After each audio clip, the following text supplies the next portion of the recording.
दोस्तों स्वागत है आप सभी का आपके अपने यूट्यूब चैनल अभ्यास क्लासेस पे। दोस्तों हम देख रहे थे सिंधु घाटी सभ्यता और सिंधु घाटी सभ्यता में हमने जो इम्पॉर्टेंट टाइम लाइन थे उस टाइम पे कि किस टाइम पे क्या हुआ और प्लस हमने जो भी मुख्य नगर थे वहाँ उसके बारे में पूरा देख लिया है पार्ट फर्स्ट में। तो आप जा कर के पार्ट फर्स्ट ज़रूर देखें और इसकी पूरी टाइम लाइन कब से क्या हुआ और सिंधु घाटी सभ्यता की कब खोज हुई, मुख्य स्थल कौन से थे और कहाँ से कौन से साक्ष्य मिले, कहाँ कहाँ तक सिंधु घाटी सभ्यता का विस्तार था, इसका टाइम पीरियड जो रहा वो क्या रहा एनसीईआरटी के नई एनसीईआरटी के मुताबिक और पुरानी एनसीईआरटी के मुताबिक। तो हम इन सबको देख लिए थे कहाँ से कौन सी चीज़ें क्या साक्ष्य मिली थी, जो कि बार बार एग्जाम में पूछा जाता है। आप सभी जानते हो जितने भी एसएससी या इनफैक्ट यूपीएससी, पीसीएस, बीपीएससी जितने भी एग्जाम से सब पूछते हैं कि कहाँ से कौन से साक्ष्य मिले हैं। तो इनसे एक दो क्वेश्चन तो आ ही जाते हैं, तो इसे आप देखें ज़रूर क्योंकि इसमें मैंने सब कुछ कवर किया है। आई होप कि ये बहुत ज़्यादा आपके लिए हेल्पफुल होने वाला है वीडियो। तो आज हम हड़प्पा कालीन सभ्यता जो थी एक बहुत ही सुनियोजित नगरीय सभ्यता थी ये, तो इसके बारे में हम आज देखेंगे कि इसके नगर नियोजन प्रणाली क्या थी, आर्थिक व्यवस्था, यहाँ की राजनीतिक व्यवस्था क्या थी। तो इन सभी के बारे में आज हम देखेंगे। तो ये सभी नगर हैं वहाँ के जिनको हमने देख लिया है वीडियो में, फर्स्ट वीडियो में, पार्ट फर्स्ट में, तो जो आप जाके प्लेलिस्ट में ज़रूर देखें। तो हम बात करते हैं आगे नगर नियोजन की। देखिए ये मेंस में भी क्वेश्चन पूछा जाता है बार बार कि सिंधु घाटी सभ्यता के नगर नियोजन प्रणाली की व्याख्या करिए और उसके बारे में समझाने की बात पूछता है बार बार। तो आइए हम देखते हैं कि यहाँ की नगर नियोजन व्यवस्था कैसी थी। तो यह विश्व की प्रथम नगरीय सभ्यता थी और यह अपने विशिष्ट नगर नियोजन के लिए प्रसिद्ध है। नगर दो भागों में बटे हुए थे सिंधु घाटी सभ्यता के, पूर्वी भाग, पश्चिमी भाग। पूर्वी भाग की बात करें तो यह आवासीय भाग होता था। आवासीय भाग मतलब यहाँ पे रहने लायक जगह होती थी, लोग रहते थे, बसी हुई बस्तियाँ होती थीं। और जो पश्चिमी भाग होता था ये एक दुर्गीकृत हिस्सा होता था, टीले बने होते थे, टीलों पे स्थित होता था दुर्ग, जिसमें ऐसा माना जाता है कि जो पुरोहित वर्ग रहते थे, पुरोहित वर्ग थे वो इनमें रहते थे, जो कि शासन व्यवस्था को संभालने का काम करते थे। सड़कें एक दूसरे को समकोण पर काटती थीं। शहर ग्रिड पैटर्न पर बसे हुए थे। घरों के जो दरवाजे थे वो मुख्य मार्ग पर खुलते थे। आप ध्यान रखें, मैंने पहले फर्स्ट वीडियो में बता चुकी हूँ मैं कि जो लोथल था वो उसके जो दरवाजे थे वो मुख्य मार्ग पर खुलते थे। बाकी जितनी भी हड़प्पा कालीन सभ्यता के जो दरवाजे होते थे वो सब मुख्य मार्ग पर नहीं खुलते थे। तो ये एक अपवाद है, तो इसे आप ध्यान रखें क्योंकि लोथल क्या है, लोथल के जो दरवाजे होते थे वो मुख्य मार्ग पर खुलते थे। आगे देखते हैं हम, एक घर में सामान्यतः 3 या 4 कक्ष, रसोई, आंगन होता था। उन्हें सीढ़ियों का भी ज्ञान था। कुछ घरों में कुएं के भी साक्ष्य मिले हैं। मोहनजोदाड़ो से लगभग 700 कुएं प्राप्त होते हैं। इन नगरों में उत्कृष्ट जल निकासी व्यवस्था होती थी। मुख्य मार्ग पर नालियों को साफ करने के लिए मेन होल बना होता था। नालियों को ईंटों से ढका जाता था ताकि उसमें बाहर से कोई भी एक्सटर्नल मटेरियल, गंदगी न जा सके जिससे कि नालियाँ जाम हो जाएं, तो इसलिए उस पर ईंटें बिछा दी जाती थीं। सामान्यतः पक्की ईंटों का प्रयोग करते थे। ईंटों का आकार जो था वो 4x2x1 होता था। और अब देखते हैं हम, तो ये हो गया इनकी नगर प्रणाली। नगर प्रणाली कुछ ऐसी थी। अब आगे देखेंगे हम इनकी राजनीतिक स्थिति क्या थी। राजनीतिक स्थिति इनकी कैसी थी, किस तरह से ये अपने राजतंत्र को चलाते थे। तो अगर राजनीतिक स्थिति की बात करें तो इसका पूर्णतः एक तरह से राजनीतिक स्थिति थी, इसकी जानकारी अभी पूरी तरह से नहीं है। फिर भी अनुमान के अनुसार बताया जाता है कि संभवतः जो पुरोहित वर्ग था उसके पास शासन का कार्यभार था, वो शासन के कार्यभार को संभालता था। संपूर्ण सिंधु घाटी सभ्यता में एक ही प्रशासनिक सभ्यता रही होगी, ऐसा माना जाता है, क्योंकि आपको पता है कि जो सिंधु घाटी सभ्यता के जो लिखित प्रमाण है उसको आज तक पढ़ा नहीं जा सका है। इसकी वजह से बहुत से ऐसे इन्फॉर्मेशन है जो अभी तक हमसे छुपे हुए हैं, हम उन्हें पता नहीं कर पाए हैं। तो इसलिए जब उन्हें पढ़ा जाएगा तो शायद इसके बारे में बहुत ज़्यादा ज्ञान मिले हमें, बहुत सारी चीज़ें एक तरह से क्लियर उभर कर हमारे सामने आ जाएं। तो अभी तो फ़िलहाल अभाव है, इसके बारे में पूर्ण जानकारी नहीं है। हम बात करते हैं सिंधु घाटी सभ्यता की सामाजिक स्थिति कैसी थी। तो सामाजिक स्थिति सबसे इम्पॉर्टेंट, यहाँ पे मात्र सत्तात्मक संयुक्त परिवार होते थे। अभी देखिए, अभी के जो परिवार होते हैं वो पितृसत्तात्मक होते हैं, परंतु जो सिंधु घाटी सभ्यता थी उसमें मात्र सत्तात्मक परिवार होते थे। समाज संभवतः 4 भागों में बटा हुआ था। पुरोहित वर्ग, व्यापारी वर्ग, किसान वर्ग और श्रमिक वर्ग। बड़ी मात्रा में मातृ देवियों की पूजा होती थी यहाँ पे। मातृ देवी जो होती थी उनकी पूजा होती थी। ये लोग शांति प्रिय लोग थे, क्योंकि अत्यंत कम मात्रा में हथियार मिले हैं, तो हथियार न मिलने का मतलब ही है कि ये लोग ज़्यादा मार काट और इन सबों में हिंसा में विश्वास नहीं करते थे। पुरुष एवं महिलाएं श्रृंगार करती थीं एवं जवाहरात भी पहनती थी, क्योंकि बहुत सारी मोतियों की मालाएं भी मिली हैं, तो इससे ये अनुमान लगाया जा सकता है कि ये अपना श्रृंगार भी करती थीं और जवाहरात वगैरह पहनती थीं। यहाँ पे लोग शाकाहारी भी थे और मांसाहारी भी थे। शतरंज और मुर्गे की लड़ाई इनके सबसे प्रिय खेलों में से एक थे। तो ये ध्यान रखें कि इनके जो प्रिय खेल थे, अगर ये क्वेश्चन पूछा जा सकता है कि मुर्गे की लड़ाई और शतरंज ये किस प्राचीन सभ्यता का हिस्सा था, तो ये ध्यान रखें सिंधु घाटी सभ्यता का हिस्सा था। अंतिम संस्कार के तीन विधियों का प्रचलन था यहाँ पे, पूर्ण समाधान, आंशिक समाधान, दाह संस्कार। तो इन तीनों विधियों से जो आप कह सकते हैं अंतिम संस्कार था वो किया जाता था। यह आत्मा और पुनर्जन्म में भी विश्वास करते थे।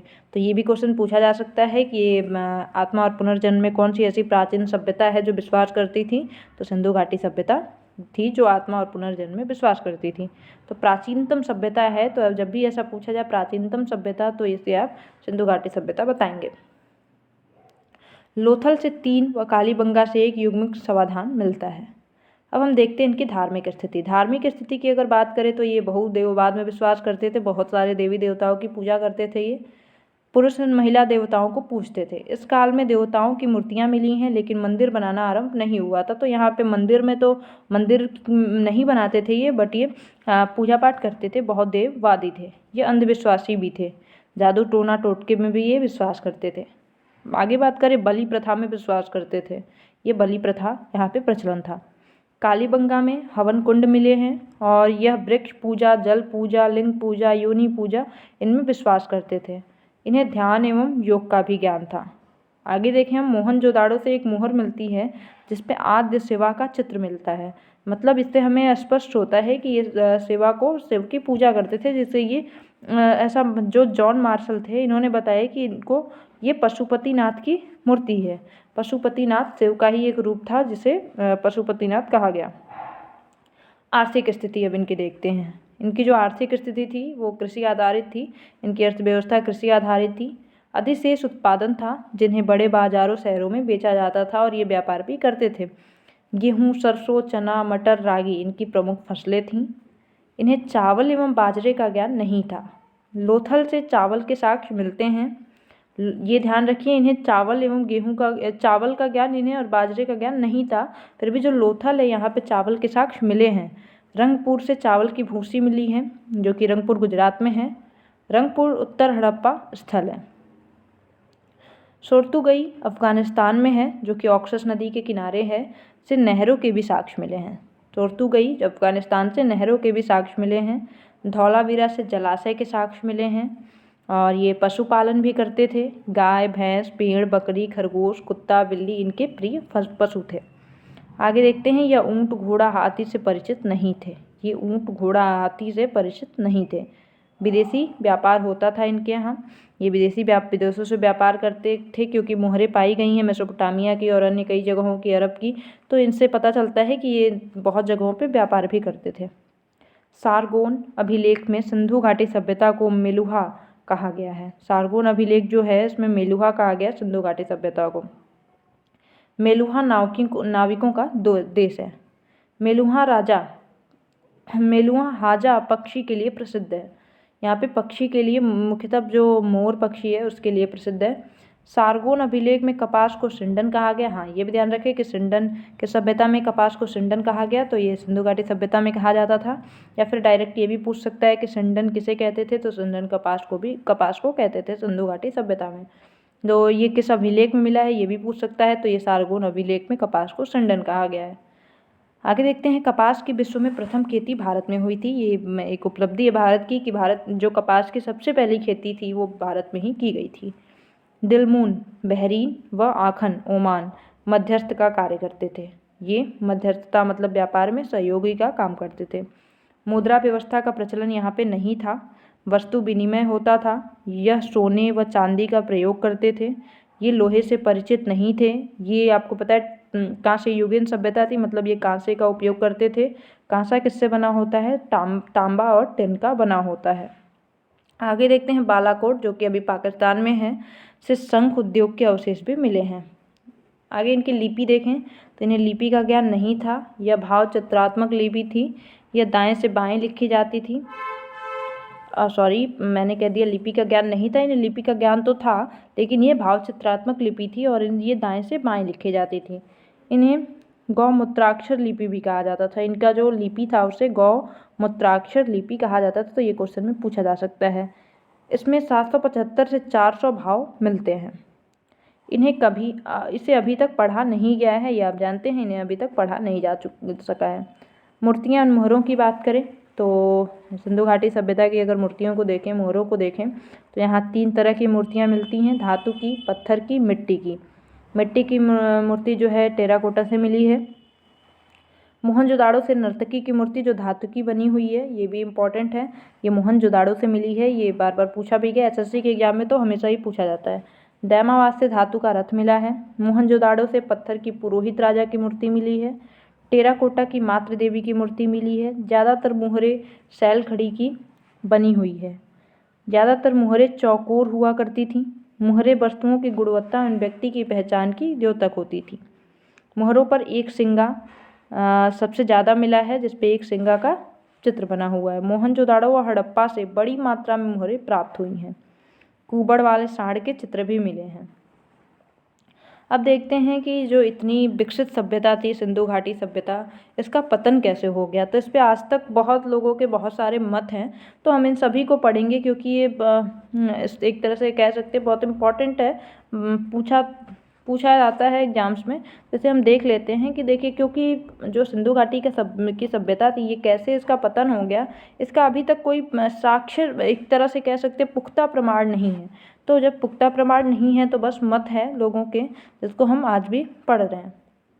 तो बात करते हैं जो गार्डन चाइल्ड व मार्टिमर व्हीलर, इनके अनुसार आर्यों का आक्रमण हो गया सिंधु घाटी सभ्यता पर, जिससे कि सिंधु घाटी सभ्यता का अंत हो गया। SR Rao, sir John Marshall व मैकी के अनुसार, इन 3 लोगों ने बताया है कि जो सिंधु घाटी सभ्यता थी, बाढ़ की वजह से इसका पतन हो गया। बाढ़ आई और बाढ़ की वजह से पूरी सिंधु घाटी सभ्यता बह गई। सर जॉन मार्शल ने कहा कि प्रशासनिक शिथिलता थी, प्रशासन में कमी थी और इसकी वजह से धीरे धीरे करके बहुत सारी समस्याएं आई, भुखमरी और इस तरह की समस्याएं, प्रशासनिक सुविधाएं अच्छी न होने के कारण यहाँ पे धीरे धीरे सिंधु घाटी सभ्यता का अंत हो गया। लेकिन आप जो दूसरा कारण है बाढ़, तो क्या बाढ़, आपको पता है कि बहुत दूर दूर तक सिंधु घाटी सभ्यता फैली हुई थी, तो क्या बाढ़ सब जगह आई होगी?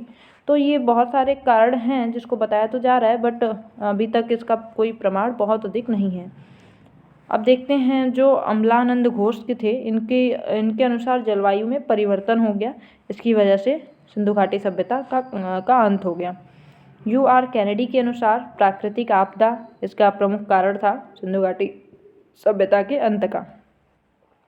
माधव स्वरूप वत्स के अनुसार नदियों ने अपना रुख बदल लिया और इसकी वजह से धीरे धीरे सूखा और बाढ़ की स्थिति उत्पन्न हुई और इसकी वजह से क्या हुआ, सिंधु घाटी सभ्यता का अंत हो गया। अब हम निष्कर्ष देखते हैं। इतनी विशाल सभ्यता के पतन के लिए बहुत सारे कारण जिम्मेदार और उत्तरदायी रहे होंगे, कोई एक कारण तो नहीं रहा होगा, क्योंकि ये जो सभ्यता थी बहुत विकसित और बहुत उन्नत किस्म की सभ्यता थी।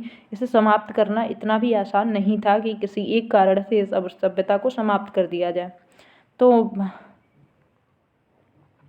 और ये थोड़ी सी इन्फॉर्मेटिव चीज़, कालीबंगा, राखीगढ़ी और धौलावीरा ये पूर्व हड़प्पा कालीन स्थल हैं और रंगपुर और जो रोजदी ये उत्तर हड़प्पा कालीन स्थल हैं। तो उम्मीद करती हूँ आपको ये वीडियो बहुत अच्छा लगा होगा।